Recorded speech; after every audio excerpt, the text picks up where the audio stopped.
Welcome, adventurers and fans of whimsical tales. Join us as we embark on an epic journey throughout the captivating world of Ni No Kuni, Wrath of the White Witch.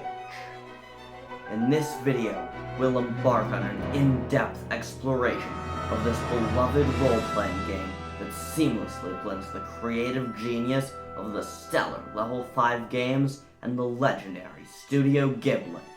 Prepare to be swept away by its breathtaking visuals, immerse yourself in a heartfelt narrative, and uncover the secrets of this fantastical realm. From its endearing characters to its mind-blowing art design, we'll unravel the magic that makes Ni No Kuni truly an unforgettable experience.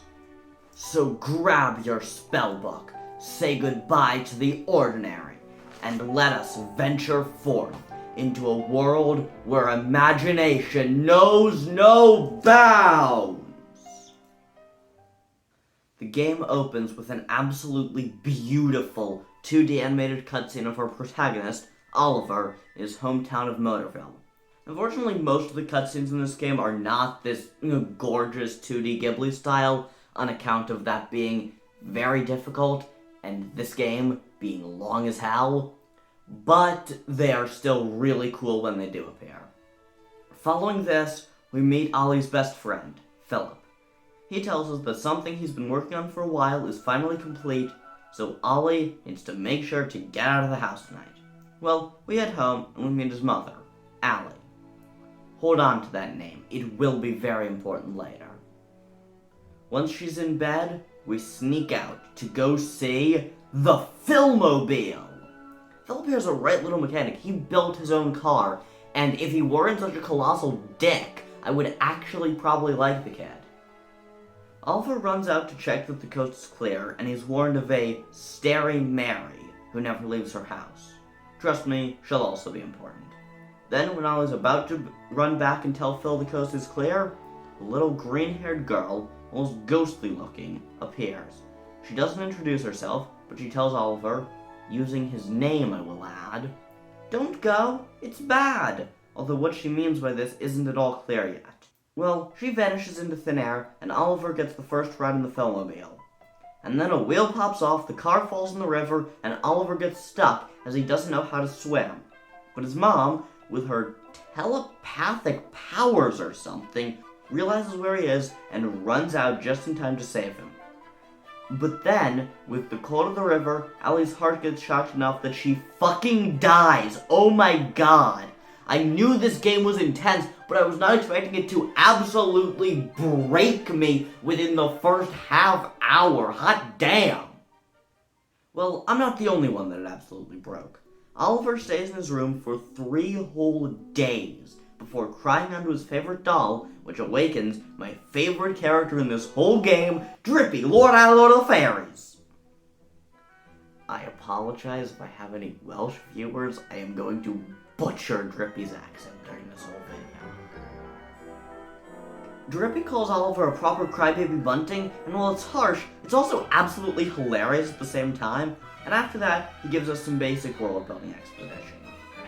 There's a seemingly infinite number of parallel worlds, some of which are almost identical to this one, and some of which are wildly different.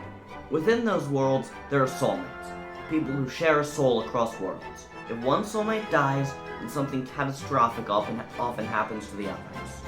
There's a bad apple named Shadar who wants to destroy every world, but Oliver is the pure-hearted one, meaning that he's the only one capable of destroying Shadar's evil.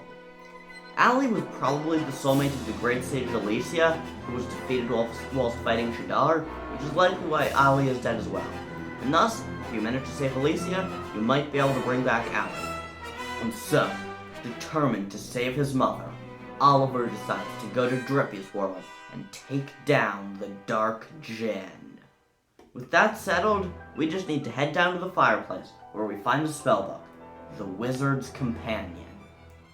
That book has the spell we need to travel to the other world, but we still don't have a wand, so we need to look around and find something brown and sticky. Like a stick. While we're off stick hunting, we run into Mystery Greenhair again, who apologizes for not being able to save Allie. That's weird. But when she disappears, she leaves behind a stick, so we can head to Central Park and cast Gateway, bringing us to the otherworld, Ni No Kuni. Once we're there, we need a wand. Wands used to be one of the most common things in the world, but Shadar terrified everyone out of using magic, and now they're incredibly hard to come by. The way he did that was by breaking their hearts, physically removing a piece of their soul so that they no longer act like themselves in the slightest. So, to get a wand, we need to go down to Ding Dong Dell. But there's a problem with that. One of the guards is broken-hearted, having lost all his enthusiasm. And while we should be able to magic it together with our spells, that's not the case. Why? Because other than Gateway, every single spell in the Wizard's Companion has fallen out. I'm not entirely sure how they didn't realize that this book has 1 page in it, but that's beside the point. To get them back, we need to go find Old Father Oak within the deep dark wood. Oakface gives us some new spells, including Form Familiar, allowing us to conjure familiars. So, we cast Form Familiar, and it gives us this guy, a mite.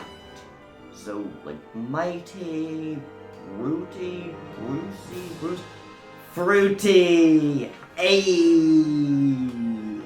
After this, Treeface has us go meet the Guardian of the Forest, as it's been quite unruly as of late. And so, it's boss fight time, baby! As a reward for calming him down, we get Take Heart and Give Heart, along with our magic locket that can detect and store pieces of heart. And with that, we can finally get some enthusiasm from one guard, give it to the other, and now we can get into Ding Dong Dell and ask the king for... goddammit, what is it this time? Ollie's clothes are all wrong for the place, so to avoid 100 hours worth of being made fun of, we need to go get some duds that fit this world. So, we have to go to this shop, the Houtique, which is clearly by no means a clothing shop, but we go there anyway, and it just so happens that apparently she just has a set of clothes for us anyway that she just hung on to for some reason. But they need to be hemmed, so we hang around town for a bit, starting by going to SideQuest Central, or as it's actually known, Swift Solutions. All the shops in this game are named for animals, mostly birds for some reason, and apparently the Swift Solutions also falls into that. Swifts are apparently a type of bird, they're similar to swallows but not actually related, and I only learned about them while writing this script, so I feel like the target audience of 7-year-olds probably wouldn't have known about them either. Also, this is a shop for people to go to, write their problems on a board, and have them get done for them. Solutions done swiftly. So I feel like Swift Solutions is a pretty normal name for the place. And yet this is the one that Oliver calls out as being strange. Alright, you do you, mate. Well, even after my rant, our clothing still isn't ready, so Drippy decides that we ought to stay the night at the inn, the Cat's Cradle. While we're there, we dream of Allie, saying that very soon we'll meet someone important to both of us. She also says we're already on the way. That's peculiar. Well, when we wake up, the outfit is ready, so we pick it up and we can finally go meet King Tom, the Cat King of Ding Dong Dell, or not once again apparently. This dumbass cat literally lost his red herring, something I wish I could be making up, honestly. I wouldn't even mention this, except for one thing. In the spot where we find it, we also meet this kid, Horace. Horace here claims to be the Sage of Ages, and he's also a ghost. Talking to him gives us the spell Spirit Medium, and he said something weird about us taking care of his bug. Honestly, he is not plot relevant. I'm not really sure why I'm even mentioning him. Anyway, we get the red herring, we bring it back to King Tom, and finally, we can get our wand. Right? No? Goddammit! King Tom has lost all his enthusiasm, so we need to go find some. and we find it in the form of a kid named Tommy Stout, who's ferociously guarding this town from the evil mice within the Ding Dong Well.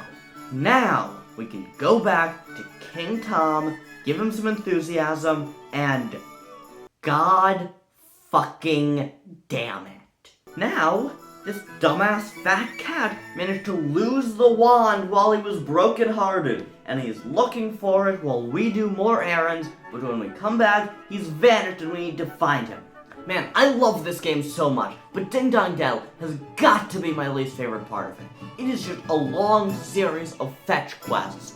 Going, can I have the wand now? Can I have the wand now? And they keep going, no! In fact, we're gonna frame you for murder! And you're gonna go to jail for 30 years! And I go, why are you doing this to me? Drippy figures out that if we can't find King Tom in this world, then we'll probably be able to find his soulmate in Motorville, so we cast a super low-key gateway, and we go back to Oliver's world. We talk to some townsfolk, and we learn that Layla, she's a shopkeeper. I haven't mentioned her yet because she hasn't been plot relevant yet. She was in the prologue. Her cat, Timmy Toldrum, has gone missing. And so, we look for him around Oliver's house for some reason. And when we get there, we see Greenhair again, and we finally learn her name. Pig. She says that she has always known Oliver, and that she knows where Timmy Toldrum is.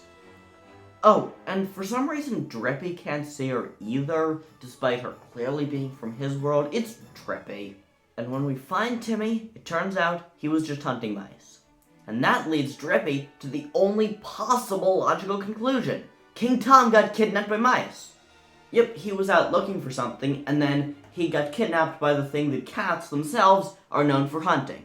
Yeah, that definitely makes sense, especially in the context of when we just saw a cat that is his soulmate that was hunting mice.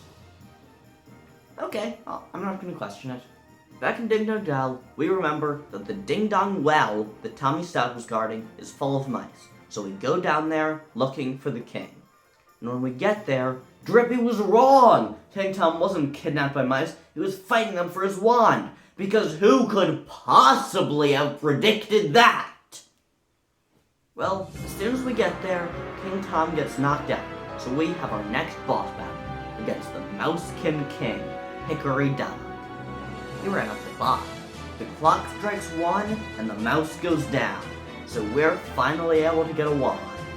But it's not all that strong on its own, so we must go south, through the Golden Grove and the vast desert, until we reach Alma Moon, and we meet the great sage Rashad. But first there is this one side quest I want to mention. This clumsy gentleman has lost his diary, and we need to find it. This isn't very important, but it is fun, though honestly I'm not really sure why I'm bringing it up. So let's forget about it, and now we go to Alma Moon, Court of the Khalifa. We ask around to see if anyone knows anything about Rashad, and we learn that he's not much of a sage anymore. Mostly, he's a Babana salesman. You see, long ago, he did fight Shadar, and he lost. But instead of his life, Shadar extracted a far worse payment, a piece of his daughter, Esther's, heart. So now, he no longer practices magic at all, having resolved to live a peaceful life, one that doesn't put Esther in any further danger. Of course, we need to help her, but it's not that simple. Her heart's not just broken, it's closed. Her pain was so awful, she locked herself away from the world. She refused to have any further trauma, so she stopped letting anyone else in. That seems great in theory, but in order to heal, we need to feel. If we lock ourselves away from the rest of the world, then we can never truly get better. At best, we'll go on still fundamentally and deeply scarred, and at worst, we'll end up like Esther here. So please, if you're suffering like this, reach out, try to get help, go to therapy. If someone you know seems to be struggling, then reach out to them. Tell them that you care about them. Just be kind. It doesn't cost you anything, and it can always serve to make someone's life a little better. Wow, sorry, I was not expecting that. I was not planning to go on a massive soapbox about feeling your feelings. Here's a kitten. Let's move on. Though what Esther really needs is a therapist. In order to help her here, we need to see what's up with her soulmate. So, we go back to Motorville, and after walking around a bit, Drippy spots Starry Mary and points out that obviously she's Esther's soulmate. No shit, Sherlock. We try to get into the house, but it's locked, and a neighbor comes up to fill us in on what's going on with her family. Her real name is not Starry Mary, obviously. It's Myrtle, and her father, Rusty, used to be incredibly devoted, but lately he's changed. All he ever does now is work, work, work, and on the rare occasion that's not what he's doing, then instead he's yelling at his wife and his daughter. His wife, however, Betty, her name is, has continued being devoted as ever, still making him sandwiches every day. Oliver decides that he needs to help Myrtle, even if that means breaking into her house, so he uses magic to get the door open, and nothing. The spell is repelled by a malevolent force. Well, in this case, Drippy's actually the voice of reason for once, telling Oliver that perhaps breaking through a window or something would be a bad idea, so they decide to leave. But who should they run into but Pig? The young girl zooms by them, telling them they need to go inside, and when they try again, it's unlocked. Not one to look a gift horse in the mouth, we walk inside, and we meet Myrtle. Apparently, she's sick, and going outside is painful for her.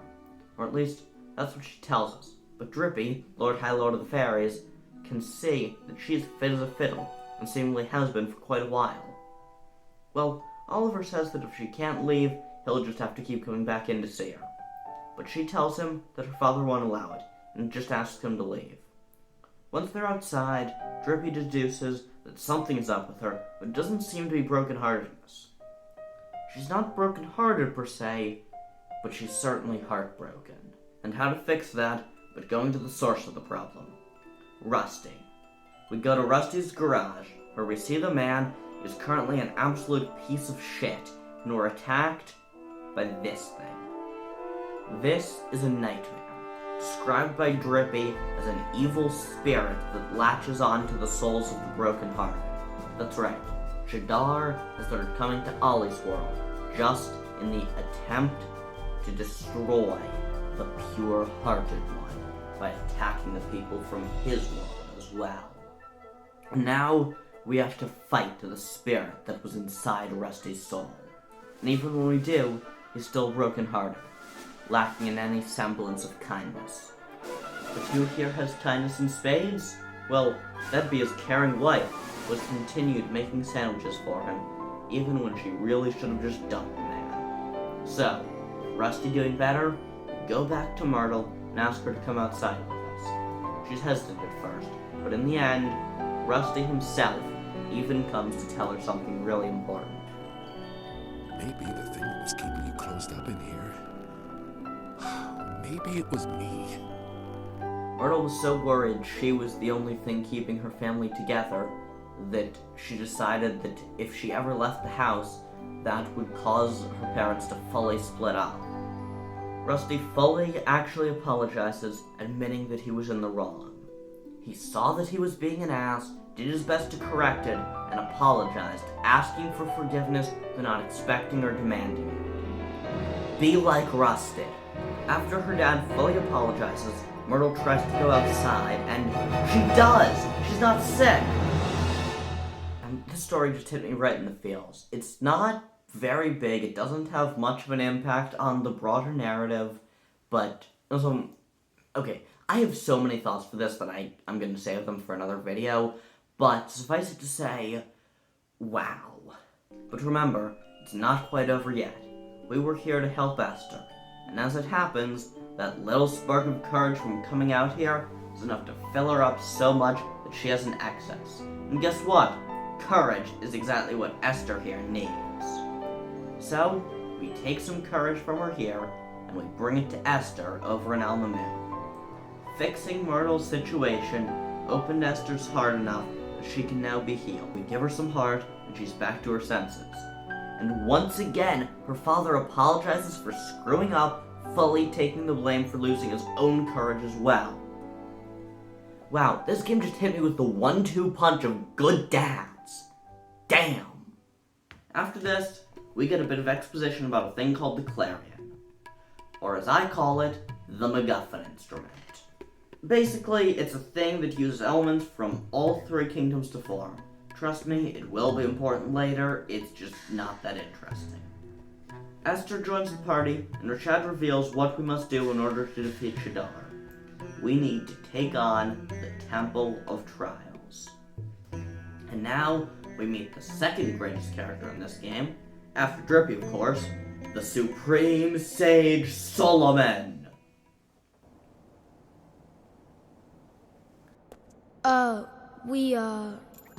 So this is the Supreme Sage, is it?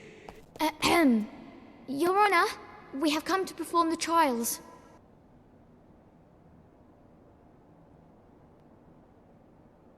Not me. Huh? Idiots! I'm the Supreme Sage. Oh. That's just my stupid servant Umbopa.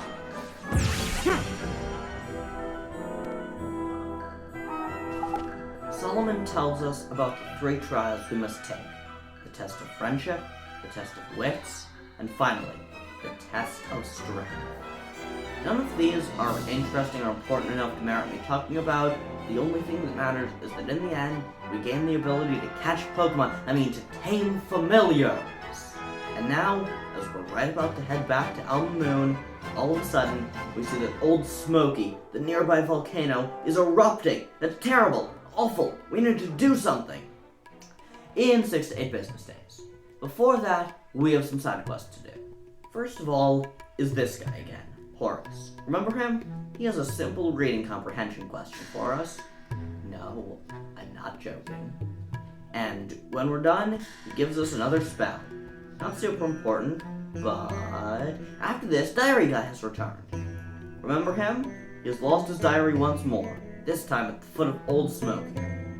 He's not very important either. I'm not really sure why I'm even bringing him up again. And last is this guy, the curry salesman, who I promise is actually not very important. This isn't elaborate foreshadowing. He never appears again.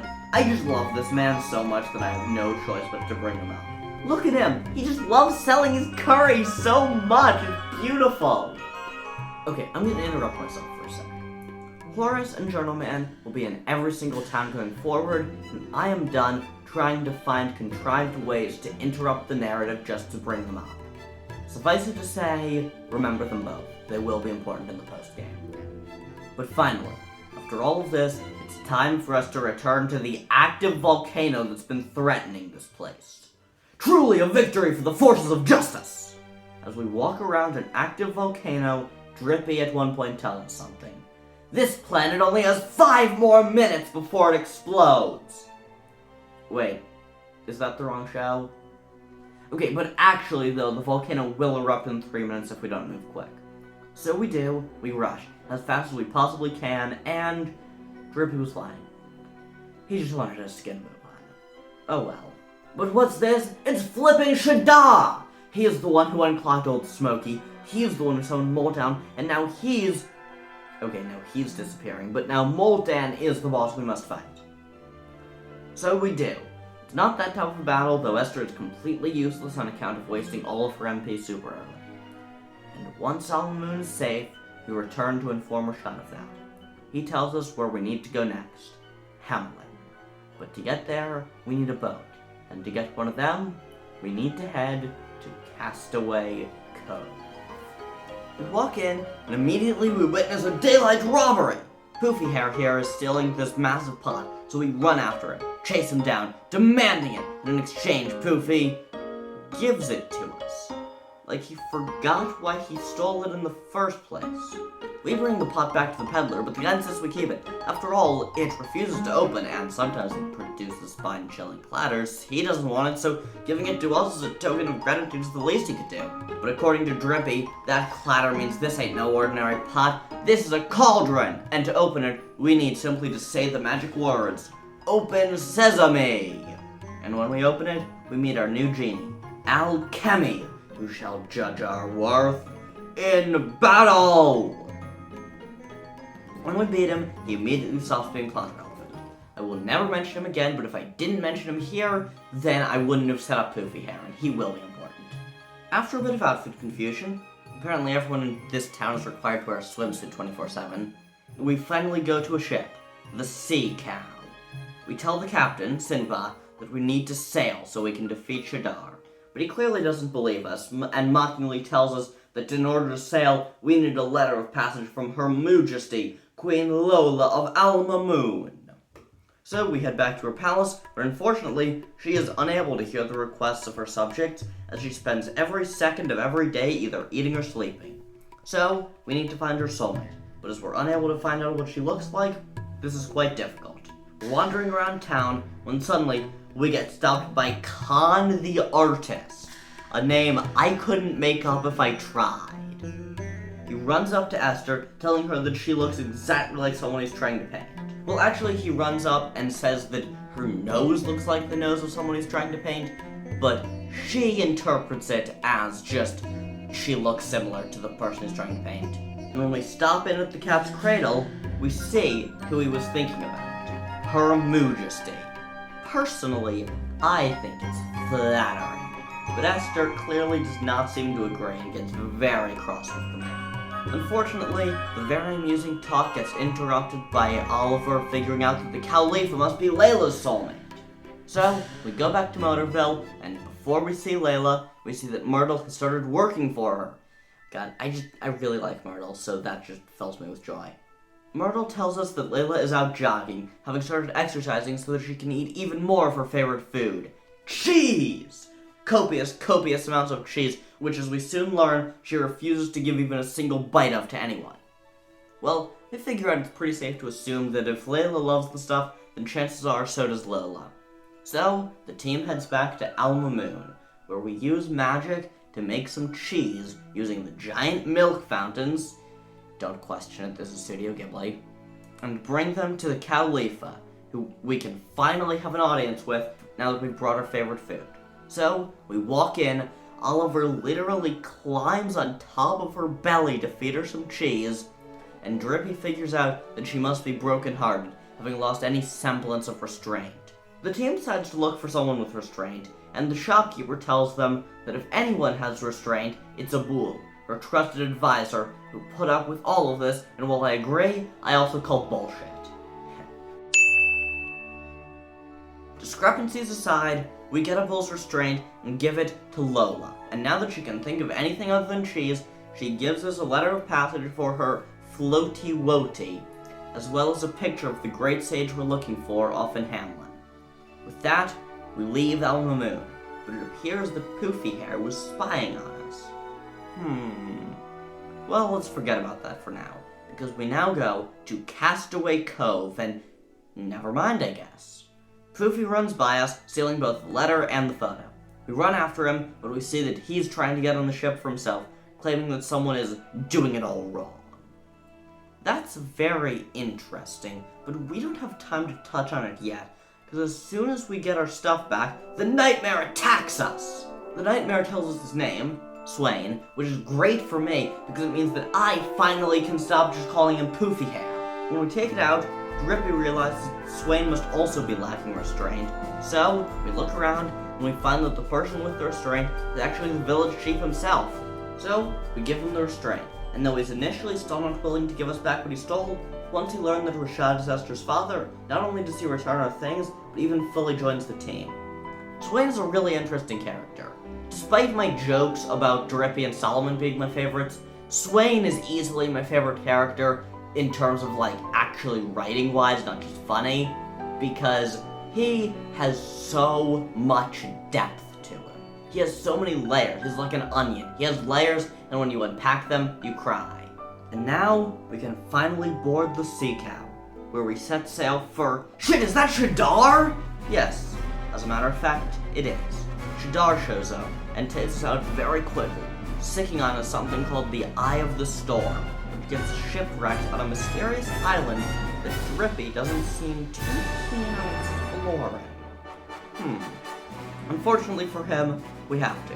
We'll run out of supplies soon if we don't, so we have to explore the island until we find the Fairy Ground, a totally tidy town. As soon as we get there, the fairies all see Drippy Boy and immediately carry him off to go see his mom. This is easily, without a doubt, my favorite town in the game due to the sheer, unadulterated vibes of the place. It is a party 24/7 in the Fairy Ground. Every single fairy is absolutely hilarious with their Welsh accents and the way all the shopkeepers just try to use animal puns with their human counterparts but fail and end up just resorting to the Welsh phrases instead. This whole town just feels so alive. But after we engross ourselves in the vibes, we hear Drippy talking to someone, and we meet the fairy godmother. She asks us to look inside her guts. No, I'm not joking. We need to go inside her guts to see why the baby fairies aren't coming out. Don't question it. Like I said before, this is Studio Ghibli. If you question it, your brain will explode. But unfortunately, unless she's laughing, she can't hold her mouth open long enough, so we need to find the resident village comedians, Smiley and Sarly. But as it turns out, they're art-broken. Not heartbroken, art-broken. Okay, I had this long monologue written about the pieces of art in the fairies, but I'm not going to go into it here because I'm trying to keep this video's runtime to a minimum and it's already stupidly long. So, instead of pieces of heart, fairies are made up of different forms of comedy, and if someone loses their comedy, called pieces of art, they stop being funny. And now, we need to hunt down 8 pieces of art, which allows Smiley and Surly to be funny again. And they absolutely are, man! They have this flippin' hilarious comedy routine about Smiley wanting to open a weapon shop, ain't it though? And Surly's pretending to be a customer, but not only does it make me laugh, man, it makes the mom laugh too.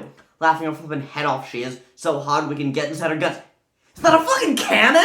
So, we get fired from a cannon into her mouth, and we end up inside of Mummy's tummy, where we see that the baby fairies are stuck here because there are a bunch of monsters, and at the end is the royal jelly, our next boss. Once the thing is squared away, it's time for us to be reborn! See, there's only one way out of Mummy's tummy, and that is to be shot from her head like a cannon into a lake along with all the littlies, which is how fairies are born. Mark that on my bingo card for sentences I never thought I'd say. The gang is so tired at the end of the day, they need to sleep in the nearby cat's cradle, where Oliver dreams of his mother. Dream is really important, but before I tell you about it, I need to remind you of something. Up to this point, prior to Drippy coming to life, Oliver thought that his mother had made Mr. Drippy. That being said, watch this cutscene. Oi, Ollie boy. Don't cry, man. I'm the tear fairy, see? I don't like seeing them go to waste. You talk funny. That's how fairies talk, sweetie. Come on now, don't be such a crybaby, Bunting. What would Mr. Drippy think? That cutscene is just a little something to remember. Just keep it in mind.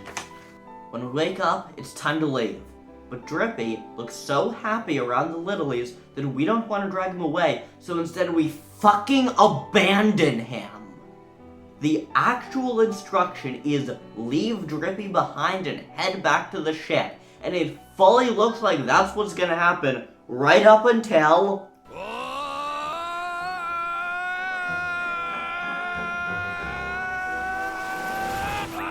Mr. Drippy! Drippy returns to us, and finally, it's time to go on our way to Hamlin, Palace of the Porcine Prince. As soon as we get to Hamlin, we see that everyone's wearing these weird suits of armor that make them look like pigs. Swain seems to take great offense to this, storming off while asking, "What the hell is he playing at?" Continuing to crown and game hard, I say. He disappears for a sec, only for us to see a royal procession where he just appears. I feel like they intended that section to take a little longer, but that's beside the point. Swain gives us some new information, and as it turns out, there's this fellow calling himself the Prince's Servant, who goes around without his mask and he seems to look a lot like the Great Sage in our photo. Interesting how Swain managed to get this information so quickly, despite having never been here before. Shortly afterwards, we hear about a new royal decree claiming that eye contact is now illegal. Once again, Swain is very annoyed for reasons we don't yet know. Now, we need to go to the palace, but passersby aren't allowed in, so Swain decides that we need to go to the black market. And when we get there, the owner says that they don't carry grunt armor right up until Swain blackmails him with knowledge of someone named Grace. Or maybe it's just a secret code of something. It's very unclear. But seriously, Swain, how do you know so much? Regardless, it's time for us to sneak into the palace, where we have an obligatory stealth section ending with Porco Grosso. This is another annoying, tedious, fairly easy boss fight, but at the end of it, we reach Marquesan, Porcine Prince. Marquesan's introduction has him asking why he's so ugly, despite clearly being really damn hot, and when his helmet falls off while talking to us, he demands that we leave. Oliver and Esther are obviously surprised that the prince himself is a great sage, but Swain just says, Got it in one. almost like he was intentionally giving false information earlier. Well, Swain aside, Marquesan automatically assumes the worst about everyone, and he figures that we must intend blackmail now that we know the secret. He's wrong, of course, but according to him, he's no great sage. His father was the sage, and he has none of the talent. Why? Because he is broken-hearted. He has no belief, not in himself, nor in anyone else. But that's not nearly as interesting as his last line, after all three of us have left. I know that man. But from where? But we don't have time to dwell on that. The moment we leave, we're surrounded by mist, and when it fades, who do we see but a bunch of guards? And yet, they don't seem right. None of them have the fat pig armor the other guards we've seen have. And when they see us, they bring us to... what the fuck? We're brought to the Emperor of Hamlet, father of Marquesan, as well as apparently his older brother, Gascon.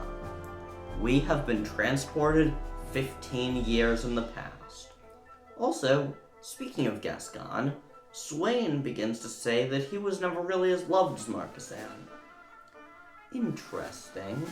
Well, we're not really able to deal with that interesting development, because it appears that Gascon and Marquesan have gotten lost trying to practice magic in a cave outside of town, and the Emperor refuses to help them. So, it's up to us. We track them down, and quickly we swoop in to save the young princes. Marquesan freely introduces himself, but Gascon refuses to, even though we clearly know who he is already. Little weird, but alright. When we head back, Little G says that he'll escort us, even though we just came in and saved his ass. This guy feels so familiar, like I've met him before. As soon as we get back, he abandons us, and Oliver agrees with me. He feels quite familiar. We go back to the Emperor, and he tells us that in order to get back to our own time, we need to do the following. Go along the Tombstone Trail until we find the spell Breach Time, along with the only wand capable of casting it, Mornstar. Tombstone Trail is this incredibly cool gothic horror, like Tim Burton-y style place, where in order to progress, we have to use the spell Poisoned Apple to make them think we're dead, and at the end of it, we fight Candelabra Cadabra. But even after we beat it, it keeps fighting until Marquesan! At the last second, he finally got his magic working, letting us unlock Breach Time and Mornstar.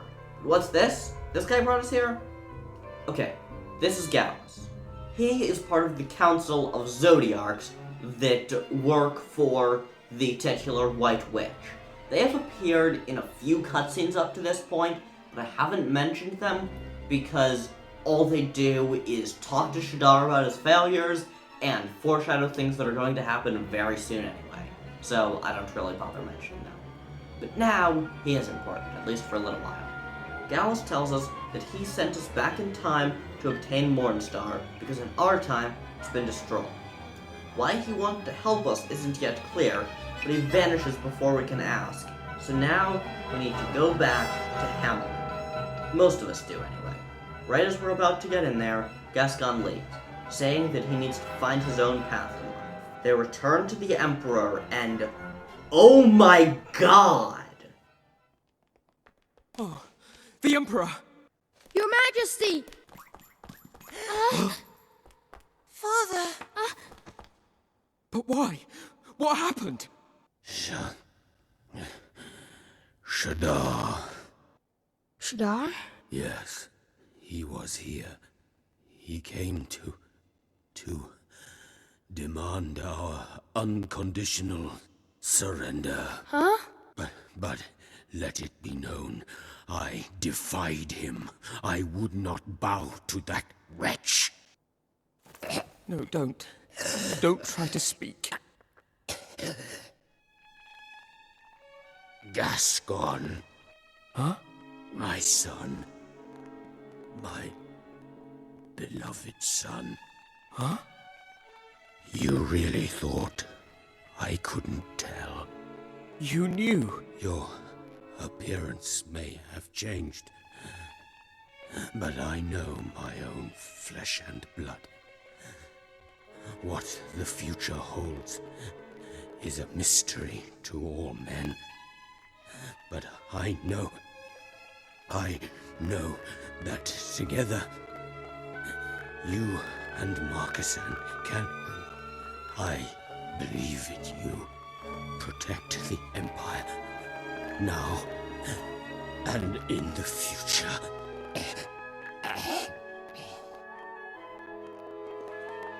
Father! No! Father! Please! Father! I got to meet you again. And now this. I just wanted to make you proud. And now... this has to happen! Damn it! Swain.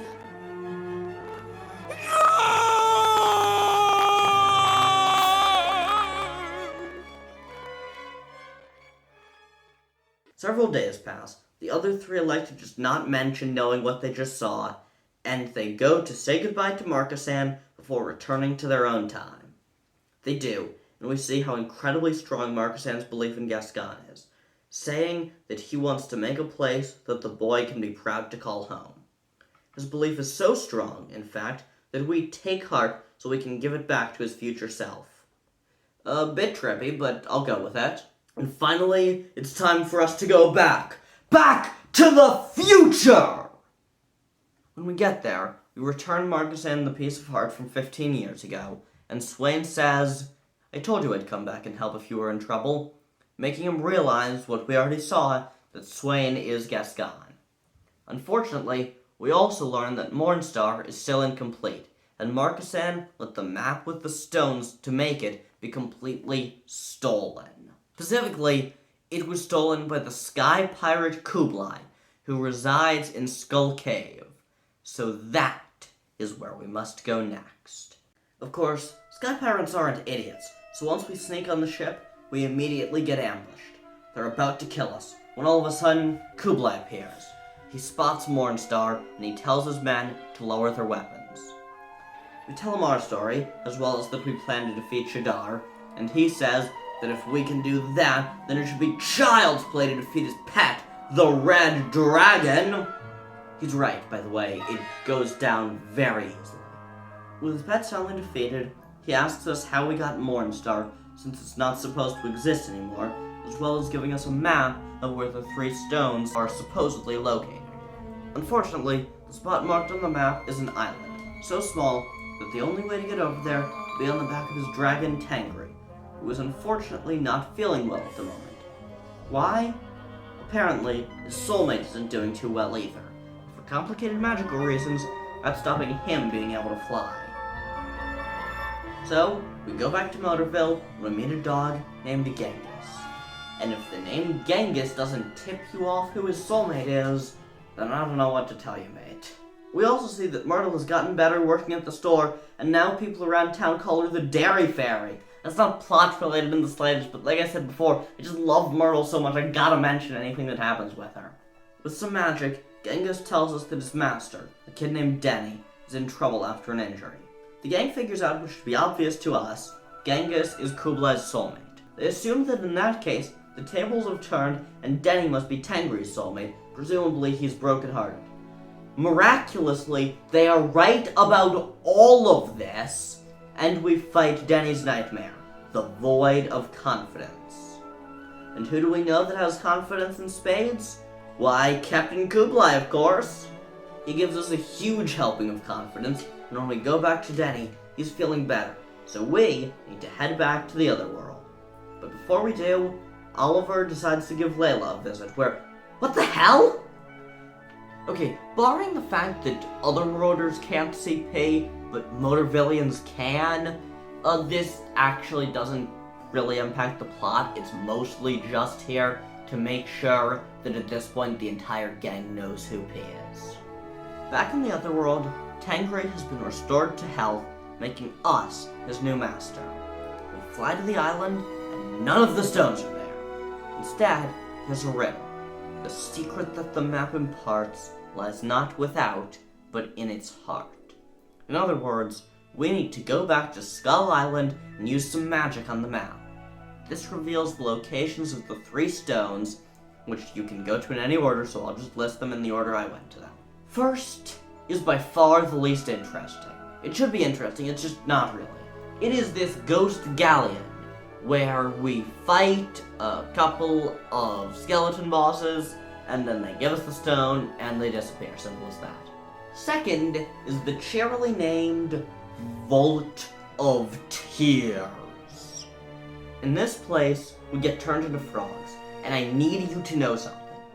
The dialogue boxes, before they say what the characters mean, they say the actual frog noises that the characters are saying.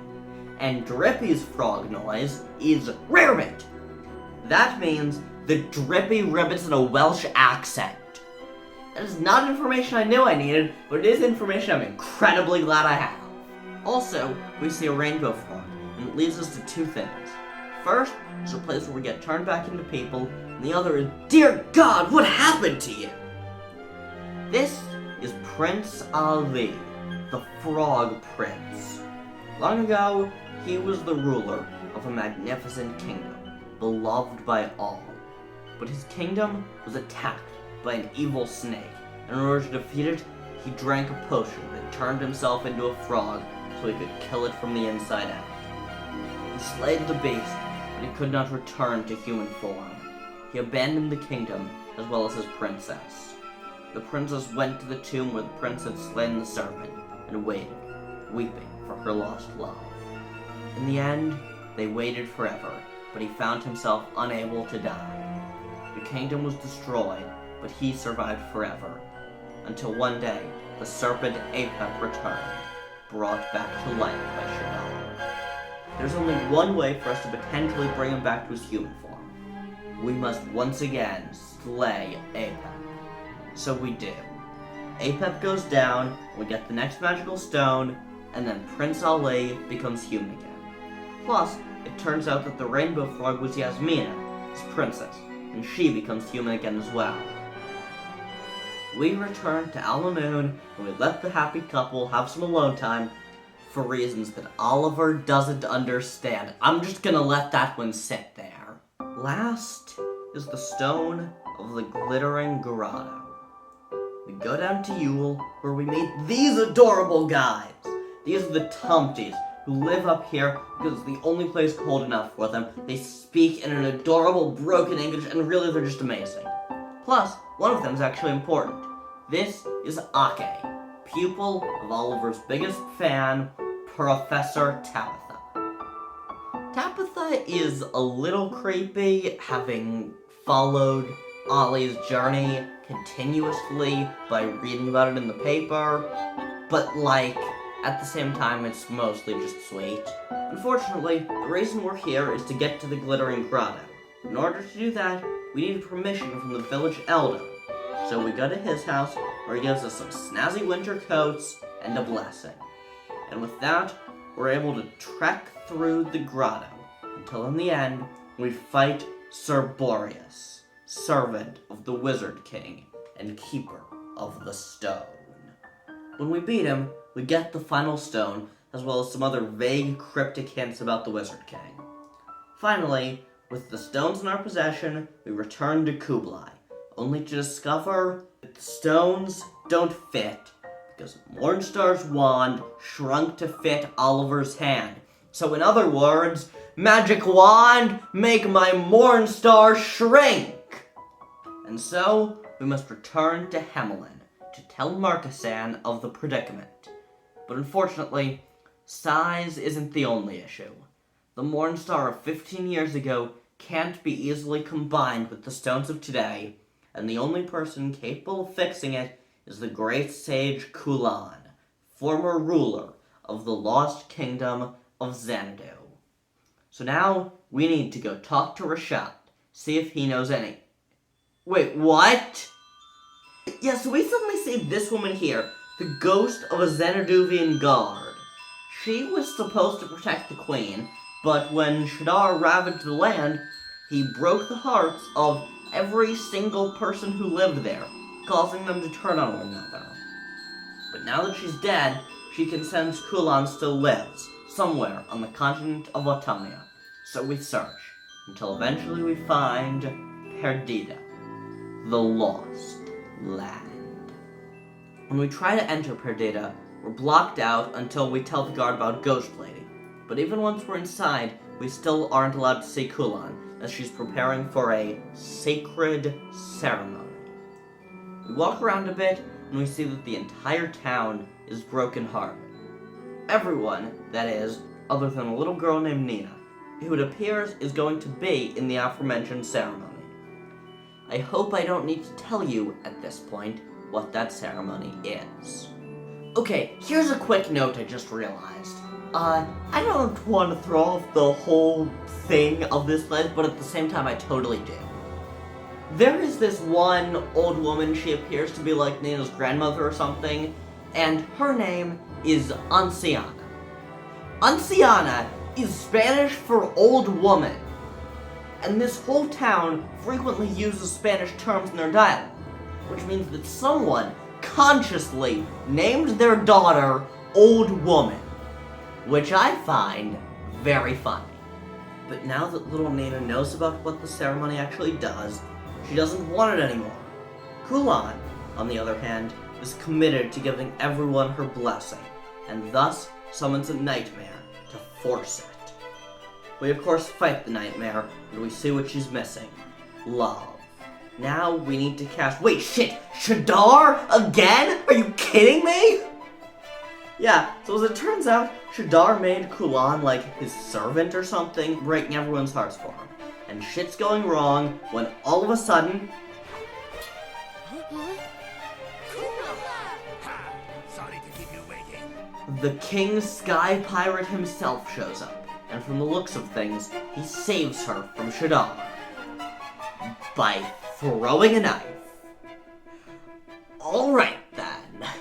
Well, Kulan still needs love, but as it turns out, good old Kublai has it in spades. He used to work for her, and he's been in love with her for many years. Once Kulan's back to her old self, she apologizes tremendously for what happened and declares herself to no longer be queen. Which is good for Kublai, because now he has the same rank as her, and that was the only thing keeping them apart before. Unfortunately though, we can't leave them alone quite yet, as we do need Kulan to combine our wand with the stones. And so, magic wand, make my Mornstar grow! Wow, that's the second Make My Monster Grow joke I've made, and this video isn't even about Power Rangers. But now, we have one last fetch quest. You remember the Clarion from back in Alma Moon? Yeah, so it's finally important. We need to go to each of the 3 major kingdoms and get them to make something for it so that we can play the Song of the Clarion and go through the Miasma Marshes, which are the only things stopping us from getting to Shadar's castle. First, we need to head to Alma Moon to pick up some holy wood. Then, we head to Ding Dong Dell, where we get King Tom to... Wait, what? Esther, you lost the goddamn holy wood? What the fuck?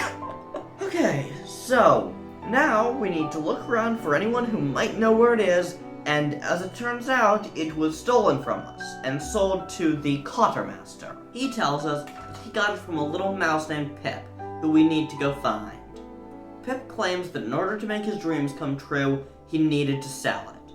But he refuses to tell us what those dreams were. He keeps being an asshole to Ollie Boy, until eventually the kid blurts out, "Just cut it out, Phil!" So in case you were wondering what Oliver's friends back home were like, there's your answer. Yikes.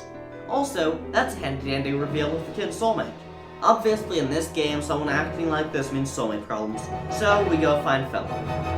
Philip asks Ollie if he's coming to get Ethan, and says he feels bad that his dream, the car, killed Allie. Oliver tries to tell him that it wasn't his fault, but we all know how that goes. Nightmare time. When it's defeated, Oliver tells Philip not to give up on his dreams. But Phil won't listen, insisting that his dreams got someone killed. Oliver refuses to give up though, and the locket starts to glow. Ollie himself has the excess of ambition, the impulse to strive for a better tomorrow. And so, we take a piece of our own heart and we give it to Phil. And now, we can finally convince him not to give up on his dreams, no matter what. He resolves to make a safe car, one people can rely on. Because dreams are one of the most important things a person can have, and to give up on your dreams is to accept the idea that nothing can ever improve. And that is one of the worst things that a person can do. Sure, not every dream will work out. I wanted to be a circus monkey until I was about 5. That one wasn't really feasible. But some can. Did Spielberg give up on his goal when no one would support his early films? Did Dr. Seuss give up on writing when his books got rejected?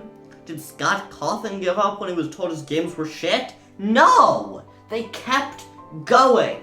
And so, we have Jurassic Park, Cat in the Hat, and Five Nights at Freddy's. Dreams are extremely important, and if you think that you should just give up on your dreams of becoming a baker, then you're gonna live a sad, sad life. That's all there is to it. Sorry, this was supposed to be about a video game. I didn't mean to get all soapboxy again, but can you blame me? Dreams are important. Well, we get Pip to finally admit his crime, we get Hollywood back from the quartermaster, and finally, we can go get the wood carved. Now, go back to Hamlin, where we finally see that, goddammit, Marcus-san, the Emperor died before he was able to teach Marcus-san how drilling works. So, while he may have the magical ability, he doesn't have any of the practical skills. Swain, however, does know the drilling, and together, they can finalize the clarion. Now, Esther plays the clarion, and the way is revealed to the castle.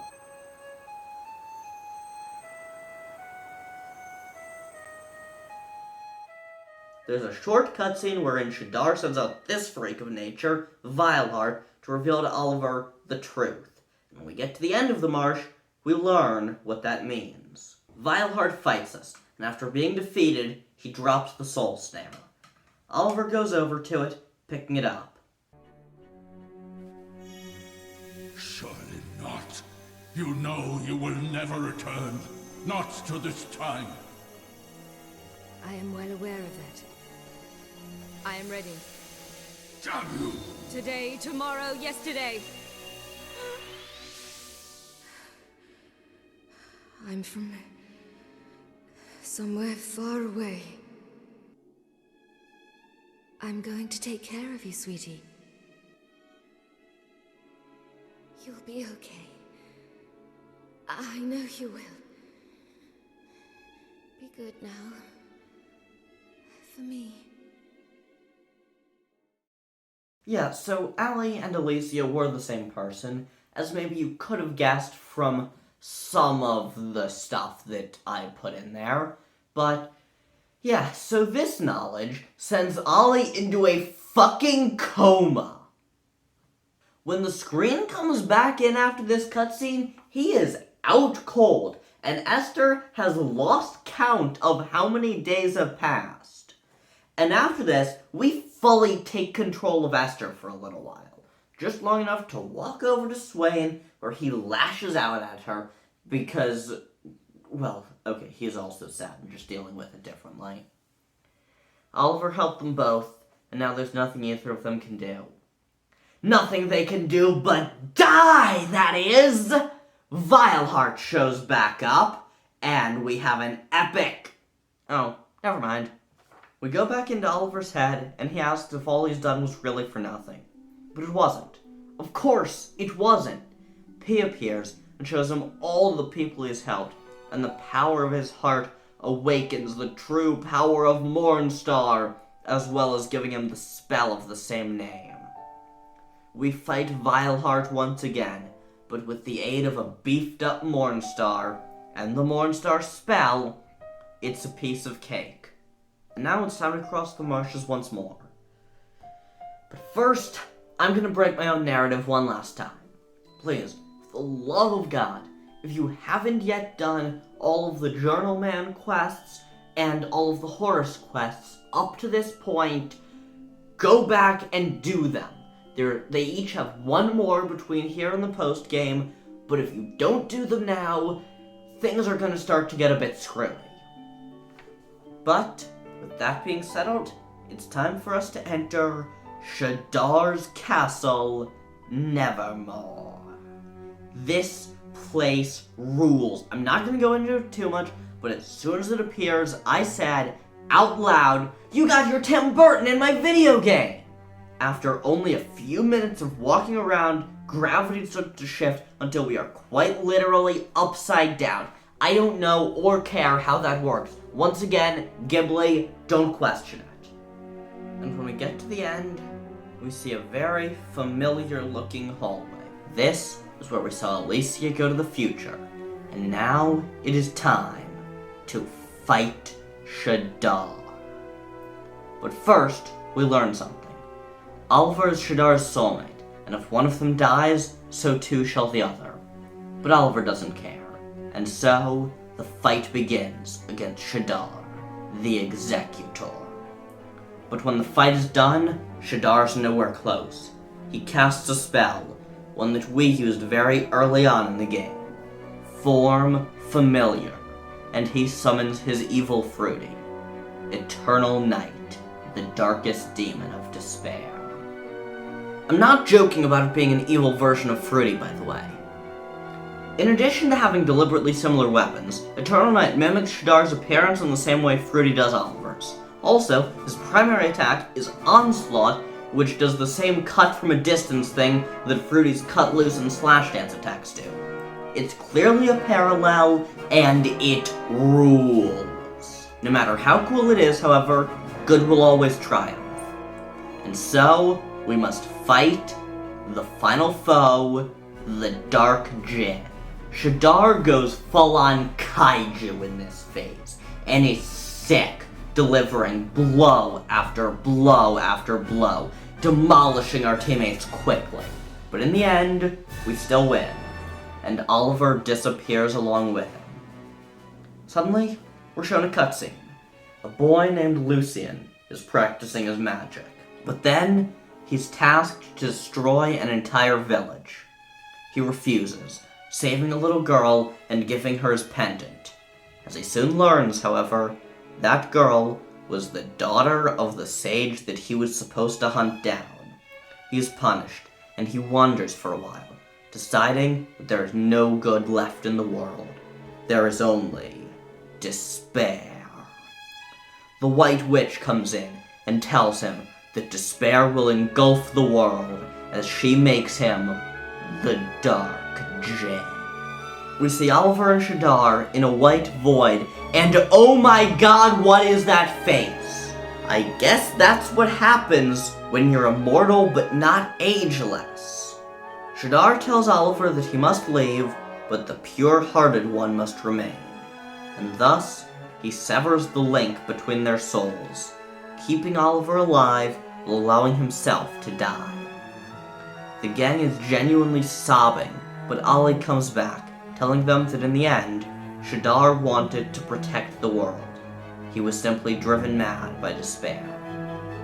After this, we go back to the void, where Alicia appears, revealing that she was the little girl he saved all that time ago, and the story attempts to to redeem him. Please don't redeem the guy that is literally just Satan and everybody knows it. Yes, I get that he was manipulated by the White Witch.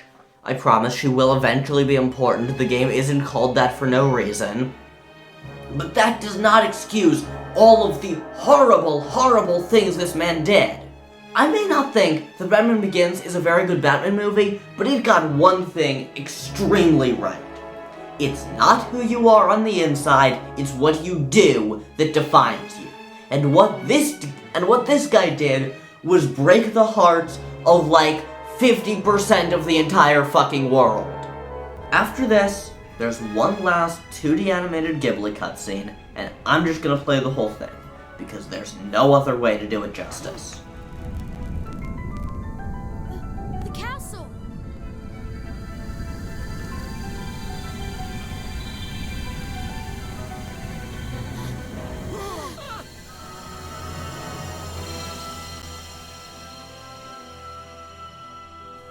Esther! Swain! Mr. Drippy! Where are you? Oliver, Mom?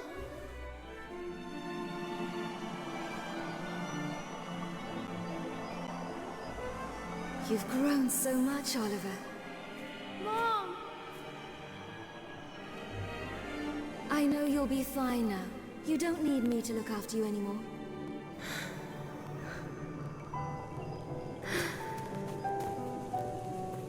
Mom!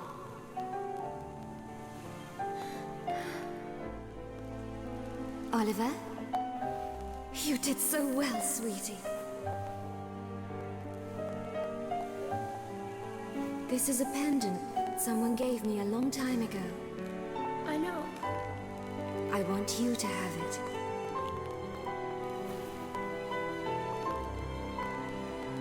Don't cry now, Oliver. It's going to be all right. I'm so proud of you, my beautiful son. Goodbye. Thank you. Oliver! Oi! Honey boy! What are you doing? Had a nice nap? You're all here! Where else would we be?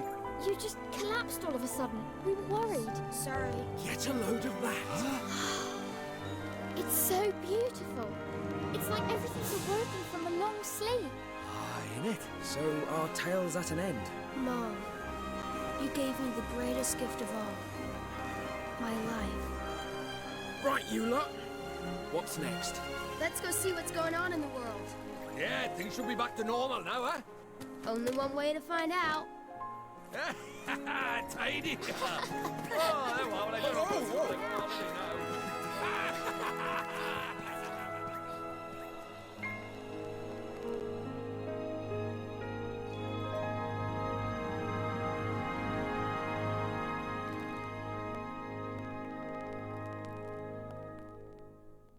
Now, the world is at peace, and they're celebrating.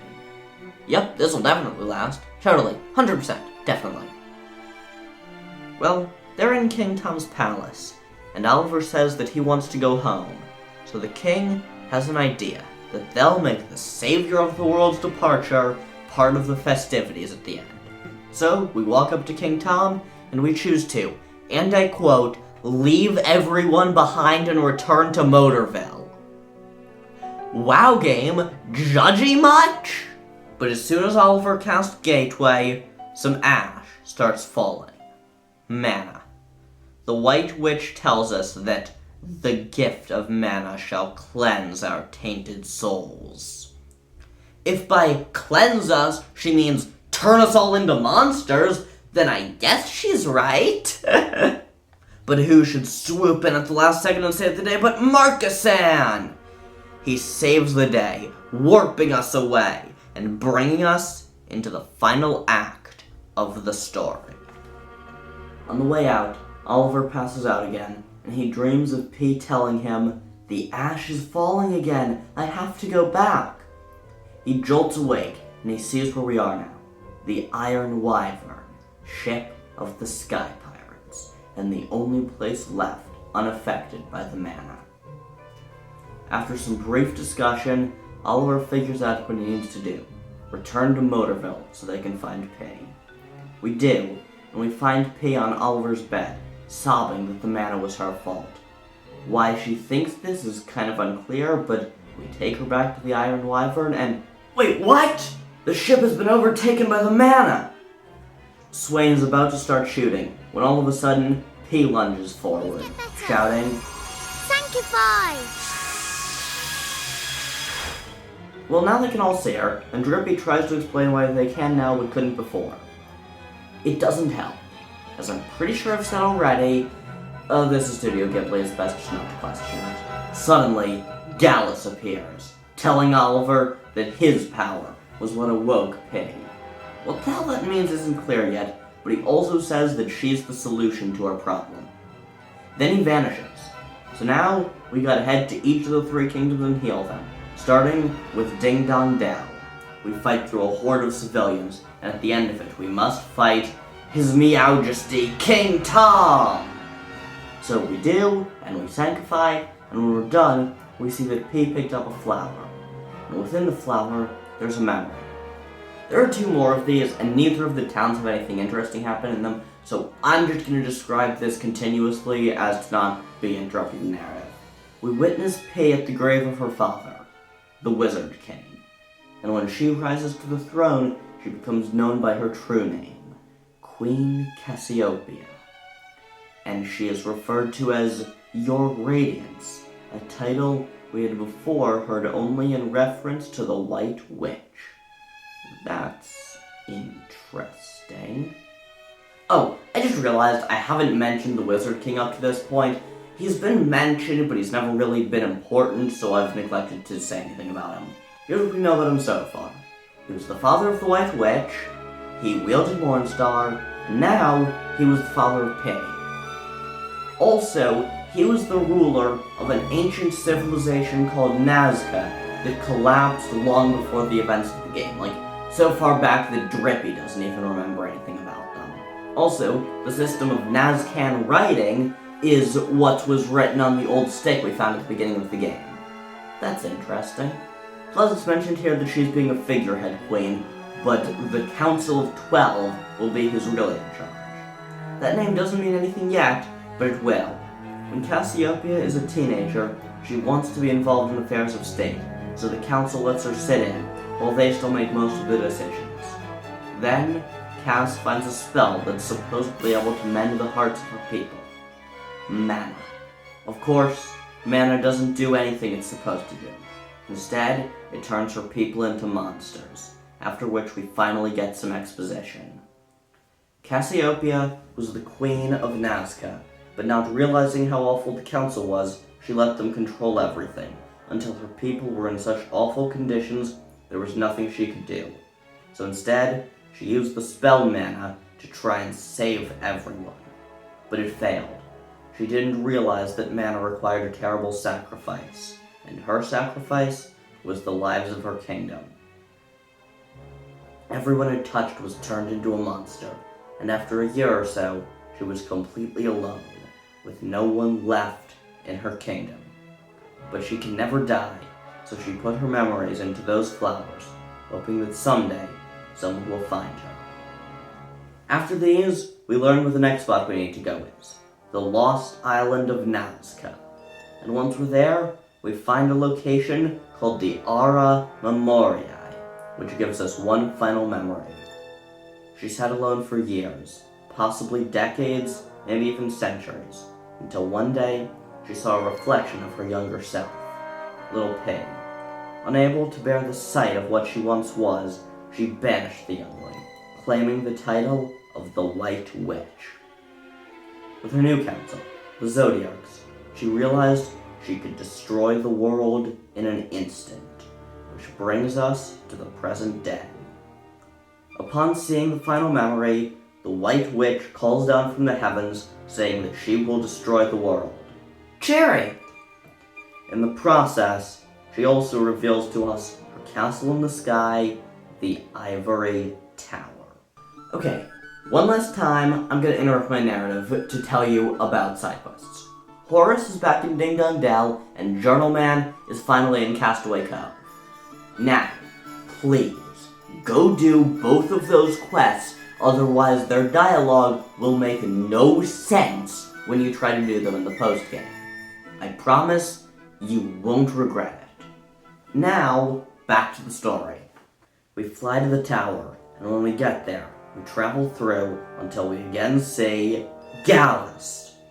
He demands we fight to prove our worth, and when we defeat him, he tells us some very interesting stuff. He's a ghost, residing in Astra, Mornstar's twin. He gave us Mornstar and Pay so that we could find our way to the tower. He's not actually a member of the council, as the real Gallus passed away long ago. He is just a memory, an echo of the Wizard King. He gives us Astra, and I swear this will be the last time I break my narrative for this, but please, Horus is in the Aura Memoriae. Go there right now, or else his post-game dialogue will be very weird. Okay? Okay. Back on track. Regardless, we work through the palace until we reach the end and see the Zodiacs. Oliver gives a powerful, if short, speech about why the world is worth saving simply because it has people who are doing their best to live their lives. Then, he points out that she's alone. She's always been alone. And that makes the whole council disappear. This brings us to the final fight. Like Shadar, the fight has three phases. First is against Cassiopeia, the White Witch. After we defeat her, she transforms into this thing, the Monster of Mana. But after this, Oliver convinces her that the world is good, and she rejoins with Pate, becoming the good guy. But wait, didn't I say that there were three phases? Well, there are. I wasn't lying. Now, we must go fight the Zodiarchy. Somehow, the council has escaped her mind and is now set free to fight us. But, with Cass on our team, we defeat them, and as she resolves to make amends with the people she's hurt, our team flies off, and the credits roll to a beautiful lyrical rendition of the game's theme song.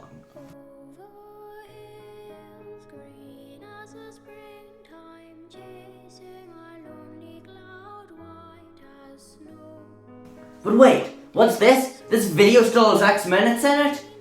Well, that's because there's some post-game, my friends.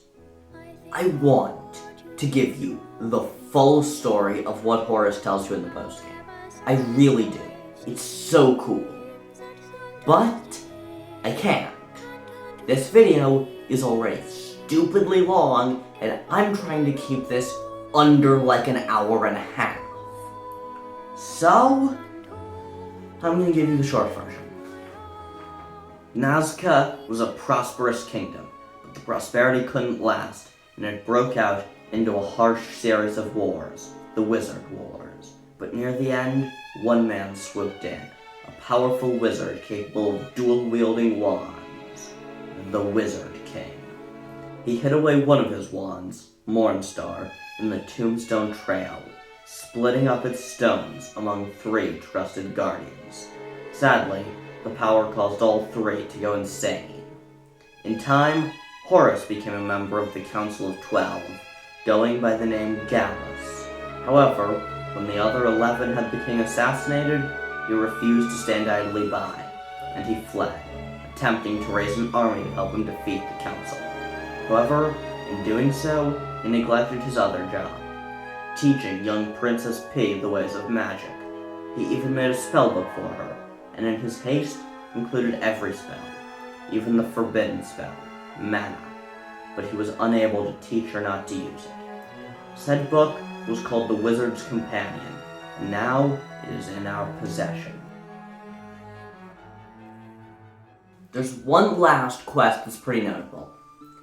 This chronically forgetful man has lost his diary again.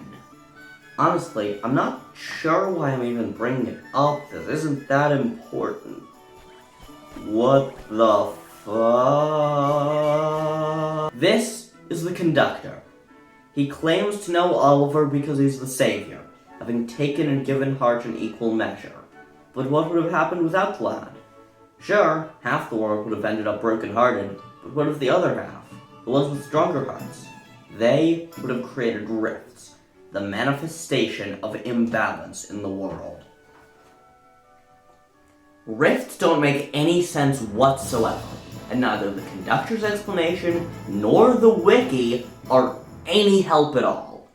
So I'm just going to take the conductor's own advice near the end of this section. Fear not, it's probably better not to think about it too much. Honestly, that's how I could describe not just this whole game, but just all of Studio Ghibli in general. Don't question it, or else your brain will start to leak out your ears. So now, we just need to go rematch some old bosses. The plot for this section is not all that interesting, but it gives some neat world-building lore, and also, it's an opportunity to rematch bosses. I'm always a fan of boss rematches at the end of the game. After rematching every single boss we've faced up to this point, we have a quite interesting conversation.